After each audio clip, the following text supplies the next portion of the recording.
2015년 가을, 저는 5년 만에 아스타나를 다시 찾았습니다. 하나빌 아파트 앞에서 한 청년이 저를 기다리고 있었습니다. 5년 전 8살이었던 마르잔의 아들이었습니다. 청년은 말했습니다. 어머니가 2년 전 세상을 떠났다고요. 그리고 낡은 봉투를 건넸습니다. 어머니가 돌아가시기 전 꼭 전하라고 하셨다면서요. 손이 떨렸습니다. 편지를 열었습니다. 마르잔의 글씨였습니다. 윤태준 이사님께. 당신들이 우리 가족에게 준 건 집이 아니었어요. 존엄이었습니다. 이 한 줄을 이해하려면 5년 전 그 겨울로 돌아가야 합니다. 구독과 좋아요는 저에게 큰 힘이 됩니다. 저는 윤태준입니다. 2010년 겨울, 저는 카자흐스탄 아스타나로 향했습니다. 아내와 아들이 배웅을 나왔습니다. 아들은 고등학교 2학년이었습니다. 아내가 제 손을 꼭 잡으며 조심하라고 했습니다. 비행기 안에서 저는 생각했습니다. 이번 프로젝트가 우리 가족의 미래를 바꿀 수 있을까? 건설업은 불확실성이 큰 일이었습니다. 하지만 저는 이 일을 사랑했어요. 아무것도 없는 땅 위에 사람들이 살아갈 공간을 만드는 일이 저에게는 자부심이었습니다. 아스타나 공항에 내린 순간 모든 게 달랐습니다. 영하 25도. 한국의 겨울과는 차원이 다른 추위였습니다. 숨을 쉴 때마다 코안이 얼어붙는 느낌이었어요. 택시를 타고 시내로 가는 길, 창밖 풍경은 낯설었습니다. 거리는 텅 비어 있었고 건물들은 회색빛이었습니다. 그리고 저는 보았습니다. 멈춰있는 크레인들, 눈에 묻힌 자재들, 텅 빈 현장들. 글로벌 금융위기가 이 도시의 모든 것을 멈춰 세웠습니다. 하나빌 현장에 도착했습니다. 우리 현장도 크게 다르지 않았어요. 컨테이너 사무실은 춥고 좁았습니다. 직원들은 두꺼운 점퍼를 입고 있었죠. 현장 반장이 설계도를 펼쳐놓고 설명했지만 저는 창밖만 바라봤어요. 눈이 계속 내리고 있었습니다. 솔직히 두려웠습니다. 이 추위에 정말 아파트를 지을 수 있을까? 그날 오후 한 여성이 찾아왔습니다. 마르잔. 30대 중반쯤으로 보이는 여성과 8살쯤 된 아들이었습니다. 그분은 조심스럽게 물었습니다. 공사가 정말 진행되는 거냐고요? 다른 현장들은 다 멈췄는데 여기도 그러는 건 아니냐고요? 저는 단호하게 답했습니다. 약속대로 진행한다고요. 마르잔의 눈빛이 흔들렸습니다. 그리고 천천히 말을 이어갔죠. 그분의 손이 눈에 들어왔습니다. 거칠었어요. 굳은 살이 박여 있었고 손등은 갈라져 있었죠. 20년의 세월이 그 손에 새겨져 있었습니다. 그분은 말했습니다. 청소 일을 20년 했다고요. 새벽 4시에 일어나 건물 5개를 청소했다고 했습니다. 주말도 없이 일했고 명절에도 쉬지 않았다고요. 그렇게 모은 돈으로 계약금을 냈다고 했습니다. 40살에 처음으로 자기 집을 갖는다고 말했습니다. 겨울만 되면 온 가족이 라디에이터 앞에서만 산다고 했어요. 방 하나는 너무 추워서 창고로 쓴다고요. 아들이 감기에 자주 걸린다고 따뜻한 집에서 살고 싶다는 게 평생의 소원이었다고 했습니다. 저는 그 순간 알았습니다. 이건 단순히 건물을 짓는 일이 아니라는 것을, 누군가의 20년을 지켜주는 일이라는 것을. 저는 약속했습니다. 꼭 따뜻한 집을 만들어 드리겠다고요. 마르잔이 돌아간 후 저는 한참을 창밖을 바라봤습니다. 20년간 새벽 4시에 일어난 여성. 그분의 거친 손. 평생의 꿈. 이건 누군가의 20년을 지켜주는 일이었습니다. 그날 밤 저는 혼자 현장을 걸었습니다. 손전등을 켜고 얼어붙은 철근과 장비들을 확인했어요. 다음 날 새벽 저는 직원들을 모았습니다. 우리가 지을 건 벽돌과 시멘트가 아니라고, 누군가의 20년이라고 말했습니다. 그 무게를 잊지 말자고 했죠. 직원들이 묵묵히 고개를 끄덕였습니다. 그렇게 크레인이 움직이기 시작했습니다. 멈춰있던 도시에서 우리만 유일하게 움직이고 있었습니다. 주민들이 수군거렸습니다. 저 현장이 또 일한다고 미쳤다고요. 하지만 한 사람은 알고 있었습니다. 우리가 약속을 지키고 있다는 것을. 저는 마르잔입니다. 그 겨울, 저는 매일 새벽 4시에 일어났어요. 20년 동안 그랬던 것처럼요. 알람이 울리면 바로 일어났습니다. 조금이라도 늦으면 일정이 꼬였거든요. 어둠 속에서 옷을 입었어요. 겨울에는 옷을 6겹 입었습니다. 아들 방으로 가서 담요를 한 장 더 덮어줬어요. 라디에이터는 밤새 돌아갔지만 방은 여전히 추웠습니다. 잠든 아이의 얼굴을 보며 저는 늘 다짐했습니다. 조금만 더 버티자고요. 집을 나서면 거리는 텅 비어 있었습니다. 새벽 4시 반에 아스타나는 고요했어요. 첫 번째 건물은 오피스텔이었습니다. 5층짜리 건물의 계단을 오르내리며 청소했어요. 2시간이 걸렸습니다. 무릎이 아팠지만 참았어요. 20년 동안 버텨온 통증이었습니다. 두 번째 건물로 이동하는 길에 하나빌 현장을 지나쳤습니다. 처음 일주일은 그냥 지나쳤어요. 다른 건설 현장들처럼 곧 멈출 거라고 생각했으니까요. 하지만 일주일이 지나도 크레인은 멈추지 않았습니다. 영하 30도가 되는 날에도 저 현장만큼은 불이 켜져 있었죠. 저는 궁금했습니다. 대체 저 사람들은 왜 저렇게까지 하는 걸까? 어느 날 아침, 눈보라가 몰아치는 날이었어요. 그때 하나빌 현장에서 한 남자가 크레인에 오르는 걸 봤습니다. 바람이 너무 세서 사다리가 흔들리고 있었어요. 그 남자는 천천히 조심스럽게 한 걸음씩 올라갔습니다. 저는 숨을 죽이고 지켜봤습니다. 제 심장이 빠르게 뛰었어요. 크레인에 오른 그 남자가 시동을 걸었습니다. 처음엔 아무 반응이 없었어요. 한참을 기다렸죠. 저도 그 자리에 서서 함께 기다렸습니다. 그러다 갑자기 크레인이 움직이기 시작했습니다. 그 순간 저는 눈물이 났습니다. 왜 우는지 저도 몰랐어요. 그냥 가슴이 뜨거워졌습니다. 저 사람들은 포기하지 않고 있었어요. 우리를 위해서요. 집으로 돌아와 통장을 꺼내봤습니다. 계약금을 낸 뒤 남은 돈은 얼마 없었어요. 걱정이 됐지만 한편으로는 희망도 있었습니다. 20년 동안 모은 돈이었습니다. 무릎이 아파도 참았고 손이 튼 채로 일했습니다. 명절에도 쉬지 않았죠. 왜 그렇게까지 했냐고요? 딸 때문이었습니다. 딸은 23이었어요. 곧 결혼을 앞두고 있었습니다. 하지만 신랑 집에서 전세금 이야기를 꺼냈습니다. 저는 딸에게 걱정하지 말라고 했습니다. 엄마가 집을 준비했다고요. 딸이 놀라며 물었을 때 저는 하나빌 아파트 이야기를 했습니다. 딸이 울었습니다. 엄마가 얼마나 고생했는지 안다며 미안하다고 했어요. 저는 딸을 안아주며 생각했습니다.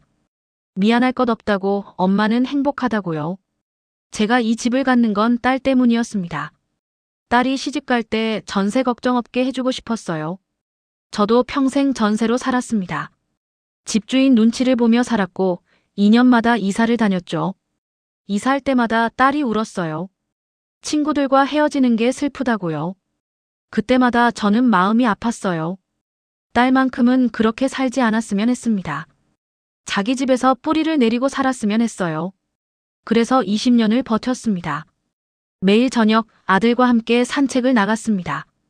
산책을 하며 우리는 늘 하나빌 현장을 지나쳤습니다. 불이 켜져 있는지 확인했어요. 크레인이 움직이는지 봤죠. 불이 켜져 있으면 안심했습니다. 크레인이 움직이면 희망이 생겼어요. 그날 아침은 평소와 달랐습니다. 사무실에 도착하니 한성훈 법인장의 얼굴이 창백했어요. 책상 위에는 서류들이 어지럽게 놓여 있었고 본사에서 온 팩스가 계속 쌓이고 있었습니다. 법인장이 무겁게 입을 열었습니다. BTA 은행에서 지원이 끊겼다는 소식이었어요. 제 머릿속이 하얘졌습니다. 법인장은 상황을 설명했습니다. 금융위기 여파로 은행과 한국채권단이 합의하지 못했다고요. 자금 지원 없이는 공사를 계속할 수 없다는 말이었어요. 창밖을 보니 우리 현장이 보였습니다.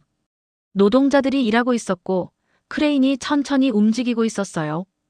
오전 10시 긴급회의가 소집됐습니다. 본사 임원은 명확했습니다. 공사를 중단하는 게 최선이라는 입장이었어요. 법적으로 불가항력 조항이 있으니 문제없다는 설명이 이어졌습니다. 저는 참을 수 없었습니다. 자리에서 일어났어요. 입주 예정자들은 어떻게 되느냐고 물었습니다. 마르장 같은 분들이 20년 동안 모은 돈으로 낸 계약금은 누가 책임지느냐고 따졌죠.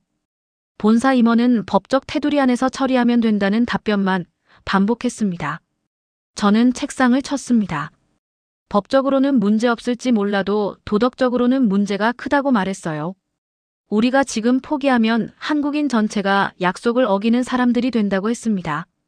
법인장은 제 마음을 이해한다면서도 현실을 봐야 한다고 했어요. 저는 제안했습니다. 제 개인 돈을 쓰겠다고요. 은행에서 대출을 받아서라도 공사를 이어가겠다고 말했습니다. 법인장이 놀란 표정으로 저를 바라봤어요. 본사 임원은 무모하다며 만류했습니다.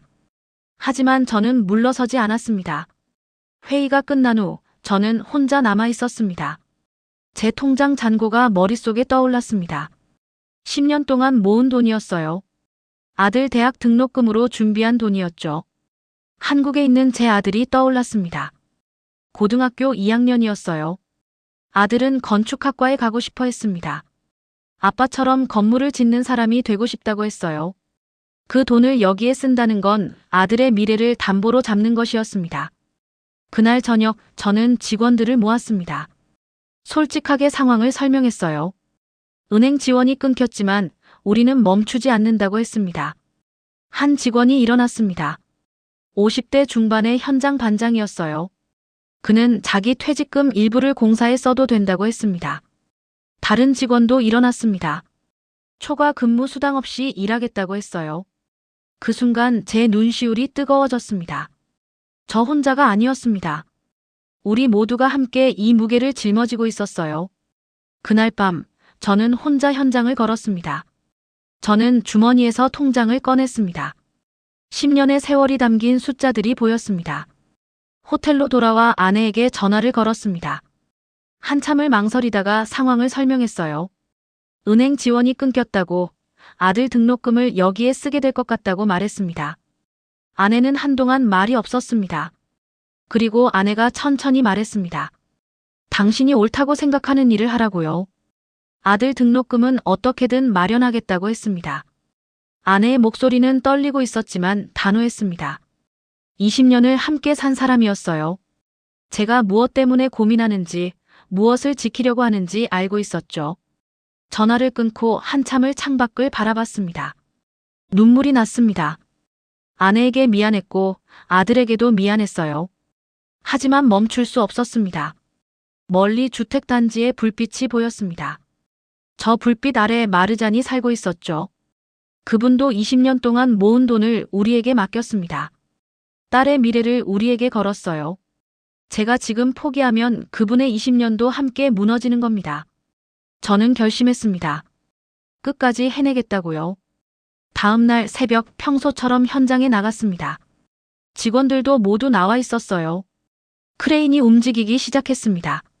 저는 생각했습니다. 우리는 지금 돈이 아니라 신념으로 일하고 있구나. 약속이라는 두 글자가 우리를 지탱하고 있구나. 멀리서 마르잔이 출근하는 모습이 보였습니다. 그분은 잠시 멈춰서서 우리 현장을 바라봤어요. 그리고 고개를 숙여 인사했습니다. 저는 담례로 고개를 숙였습니다.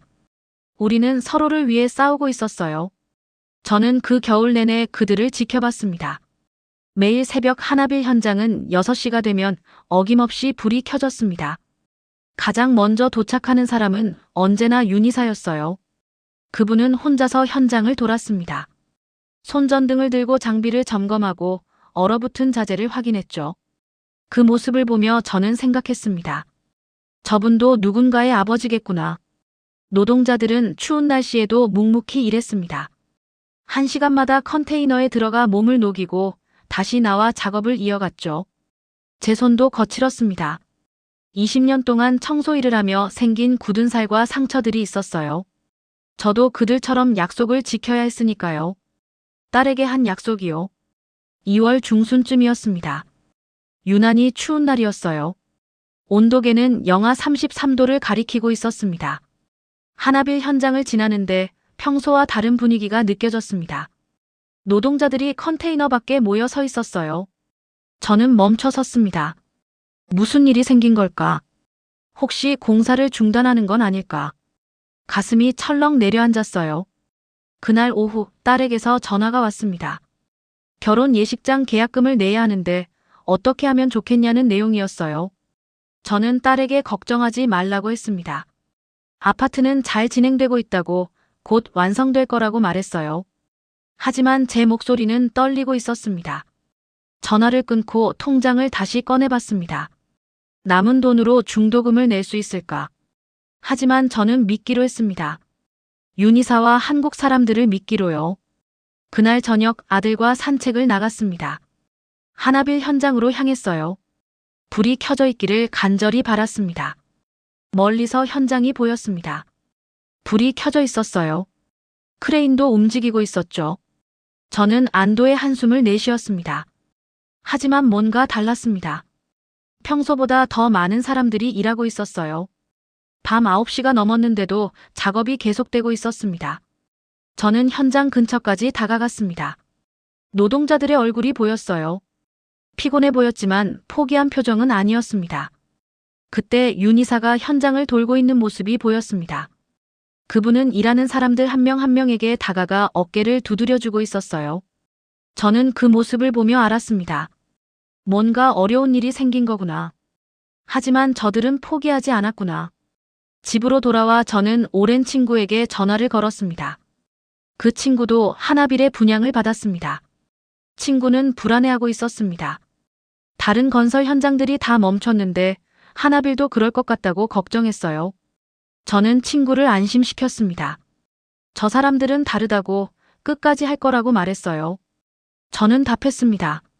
매일 지켜봤다고, 저 사람들의 눈빛을 봤다고 말했어요. 저들은 약속을 지키는 사람들이라고 했습니다. 며칠 후 영하 35도의 날이 왔습니다.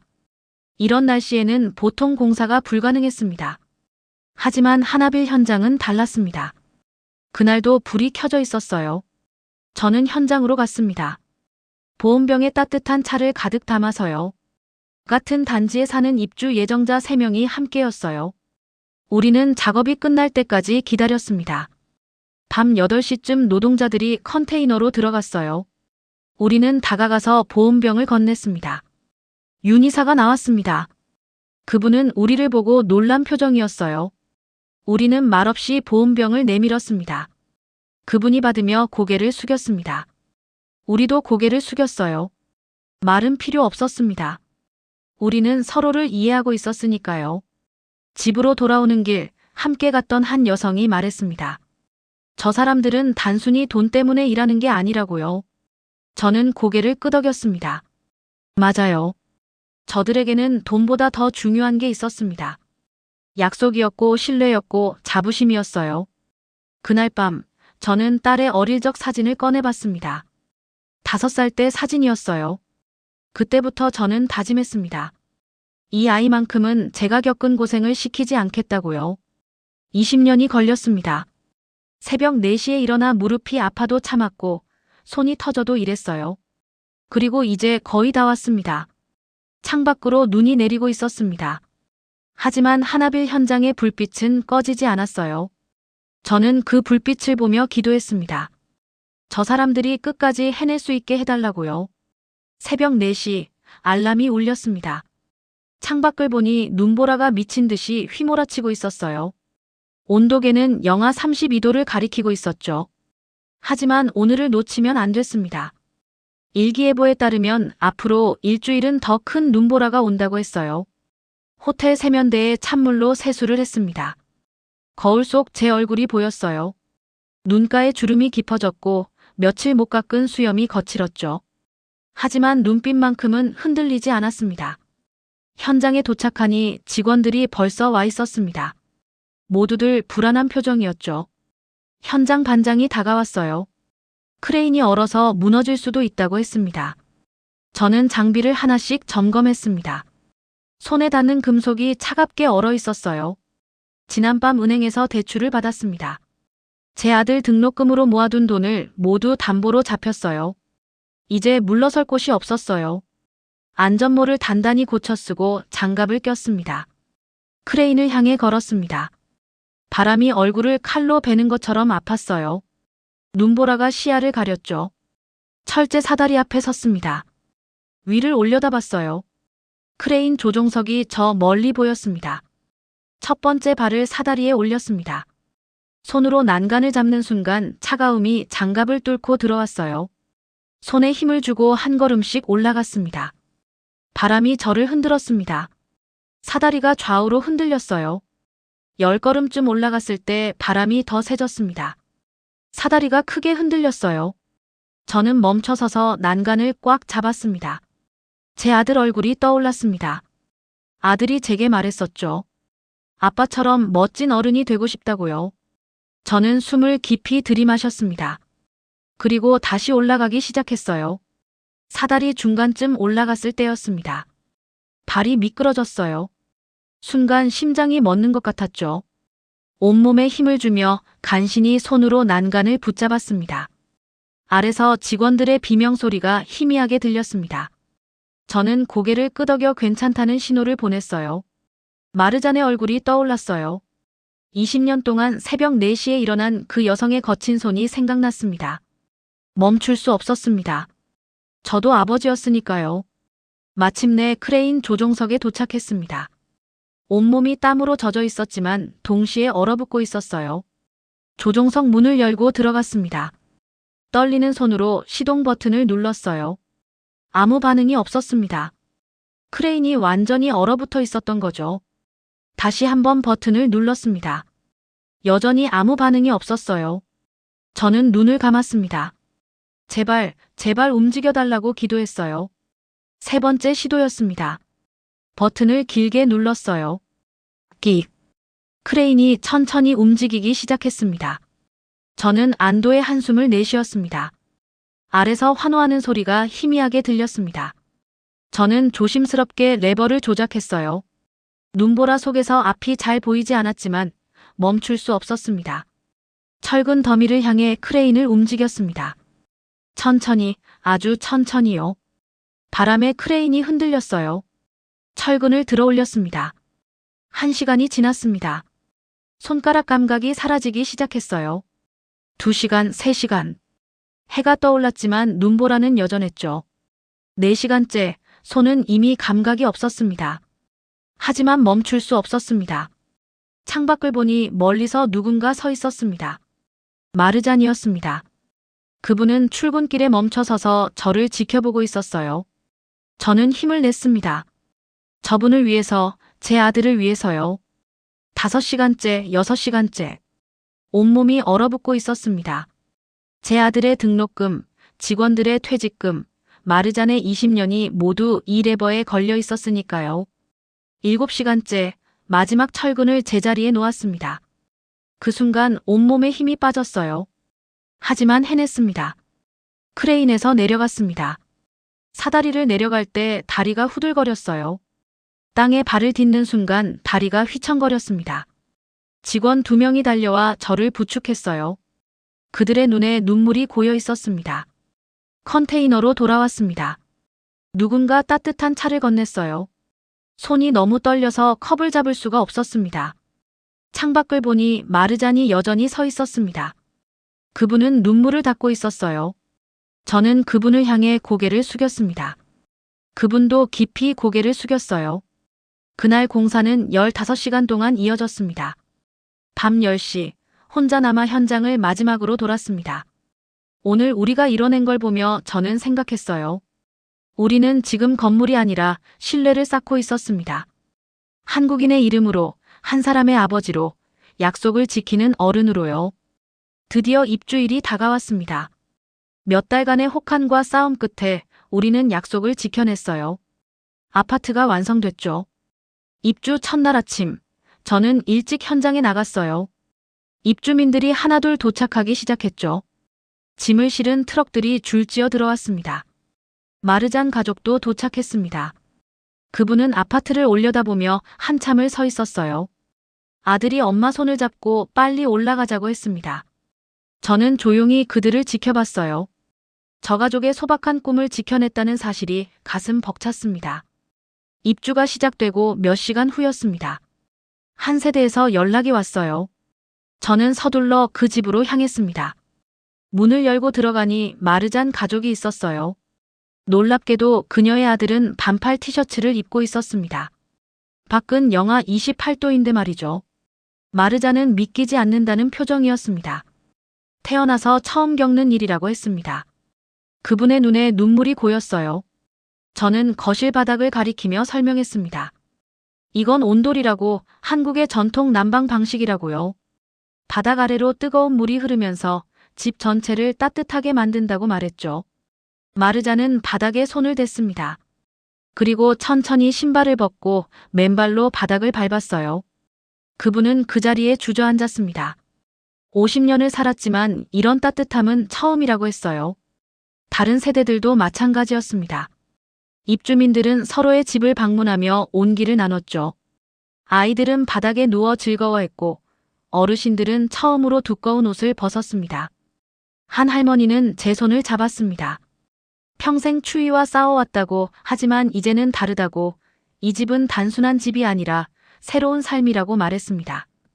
그날 저녁 입주민 카페에 글들이 올라오기 시작했어요. 한국식 난방은 기적이라고, 아이가 처음으로 겨울에 웃는다고 했습니다. 저는 그 글들을 하나하나 읽으며 가슴이 벅차올랐습니다. 모든 게 이 순간을 위한 것이었구나. 밤늦게 현장을 마지막으로 돌았어요. 아파트 창문마다 불이 켜져 있었죠. 그 따뜻한 불빛을 보며 저는 생각했습니다. 우리가 만든 건 단순히 건물이 아니었어요. 혹한 속에서 살아온 사람들에게 처음으로 찾아온 휴식이었죠. 세월이 흘렀습니다. 그리고 2015년 가을, 저는 다시 그 편지 앞에 서 있었습니다. 저는 떨리는 손으로 편지를 계속 읽었습니다. 평생 처음으로 겨울이 무섭지 않았어요. 딸은 이 집에서 결혼 준비를 했습니다. 따뜻한 거실에서 웨딩드레스를 입어봤어요. 딸이 행복해하는 모습을 보며 저는 울었습니다. 딸은 지금 자기 가정을 꾸렸습니다. 신랑 측에서 전세금을 걱정했지만 저는 당당하게 말할 수 있었어요. 우리 집이 있다고요. 작년에 손녀가 태어났습니다. 그 아이는 처음으로 따뜻한 겨울을 맞이했습니다. 손녀를 안고 생각했습니다. 이 따뜻함이 이 아이에게까지 이어지는구나. 이사님, 당신들이 우리 가족에게 준 건 집이 아니었어요. 존엄이었습니다. 20년 동안 새벽 4시에 일어나 청소하며 모은 돈, 그게 헛되지 않았다는 걸 증명해 주셨어요. 당신들이 그 겨울 지킨 약속은 저 하나로 끝나지 않았어요. 제 딸에게 이어졌고 제 손녀에게도 이어졌습니다. 3대에 걸쳐 당신들의 약속이 살아 숨쉬고 있어요.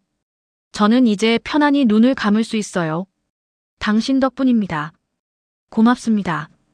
정말 고맙습니다. 마르잔 드림. 편지를 다 읽었을 때 제 눈에서 눈물이 흘러내렸습니다. 5년 전 그 추운 겨울, 크레인 위에서 얼어붙던 손가락, 아들 등록금을 포기하며 했던 결심, 모든 게 떠올랐습니다. 청년은 말했습니다. 어머니가 마지막까지 이 집을 사랑했다고요. 한국 사람들은 진짜 어른들이라고 늘 말씀하셨답니다. 저는 청년에게 물었습니다. 누나는 잘 지내고 있느냐고요. 청년은 고개를 끄덕였습니다. 누나는 지금 이 아파트 옆동에 산다고 했어요. 조카는 벌써 4살이 됐고 이번 겨울도 따뜻하게 보낼 거라고 말했습니다. 청년은 덧붙였습니다. 자기도 건축을 공부하고 있다고요. 집이 단순한 건물이 아니라 사람의 삶을 바꿀 수 있다는 걸 배웠다고 말했습니다. 저는 청년의 어깨를 두드렸습니다. 좋은 건축가가 되라고, 약속을 지키는 건축가가 되라고 말했어요. 저는 하나빌 아파트를 올려다봤습니다. 5년 전 우리가 지은 그 건물이 여전히 서 있었어요. 하지만 이제는 단순한 건물이 아니었습니다. 누군가의 삶이 이어지는 곳이었고 3대가 함께 따뜻함을 나누는 곳이었죠. 그날 저녁 한국으로 돌아가는 비행기 안에서 창밖을 바라봤습니다. 우리가 한 일은 특별한 게 아니었습니다. 그냥 약속을 지켰을 뿐이었죠. 하지만 그 약속이 한 사람의 20년을 지켜줬고 그 딸의 미래를 열어줬고 그 손녀의 겨울을 따뜻하게 만들었습니다.